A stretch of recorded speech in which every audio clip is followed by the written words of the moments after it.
有粉丝看上了我给老公制作的这款手拎包，他选择了自己喜欢的面料，另外给他加了一个长袋子，可以作为斜挎包，可拎可挎，更实用更方便。这款包包非常的精致，很漂亮，按照我的图纸打版即可。小白制作有些困难，因为这个外带和这个2个水杯带制作是有一点点难度的，可以仔细的观看我的视频哦。我精心画出的裁剪图值得你收藏哦。制作过程化繁为简，一步也不要错过哦。按图裁剪出120克带胶辅棉，并粘在布料上，加上缝位裁剪出。注意，所有的裁片都需要加上缝位哦。下面我就简单分成8个步骤，看完你就会了。1. 侧缝包带，包带3折边熨烫，压缝 0.1 厘米明线。长包带需要加上日字扣、龙虾扣，把车缝好的短包带固定车缝在后带上，中心点向两边量出 4.5 厘米，固定包带。2. 车缝前外带，把边条和拉链车缝在一起，再连接拉链的边条成为环状，然后把边条和前片车缝在一起，找出中心点，对齐，用夹子固定，再车缝。车缝好，把里布面对面叠放，沿着边缘车缝一圈，留个反口翻出。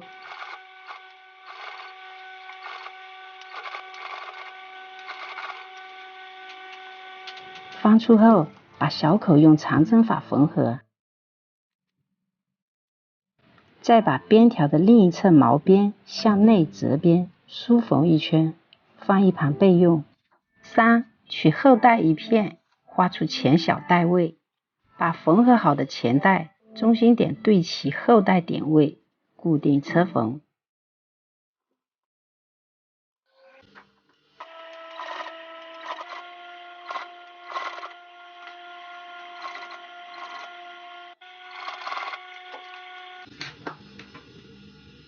车缝好，拆掉梳缝的固定线，放一旁备用。4. 分别给后带的里部做内带，取一片做个拉链内带，从圆头的一端向下量5厘米，画一个16乘 1.2 厘米的口字形，并沿线车缝，在口字形内剪开，两头剪出 Y 字形剪口，把里部翻到另一面熨烫整理，车缝拉链，做上内带，这里就不赘述。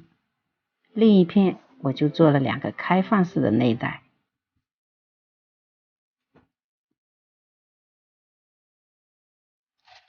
内带做好，分别车缝在2片的后带上。5. 缝合后带拉链边条，这里就不赘述。千万别忘了车缝2个低字扣做包环。6. 做水杯带，在带片的底部剪出2个3乘3厘米，底部同样剪出3乘3厘米，把表部和里部进行连接，剪2条松紧带车缝在带口，然后分别给4个角抓角车缝，把缝合好的背带车缝在边条上3厘米处。7. 把缝好背带的边条和包底缝合在一起，表里部一并车缝，形成一个环状，再把2侧边固定压缝，找到中心点，打上剪口，和后带的中心点对齐，夹子固定，并沿着边缘车缝一圈，直角转弯需要打个剪口，顺利拐弯即可。另一侧相同的方法车缝。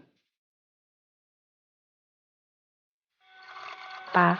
最后一步就是包边处理，我用的是2厘米的包边条包缝，缝合好放到正面，挑出4个底角，漂亮不输大牌的休闲包，完美呈现眼前，精致有型，满意度5颗星哦。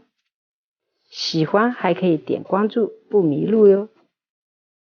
粉丝的包包做好了，看一下，可拎可斜挎，前袋后袋，2个水杯袋，相信我的粉丝会非常的满意。喜欢请为我长按点赞哦。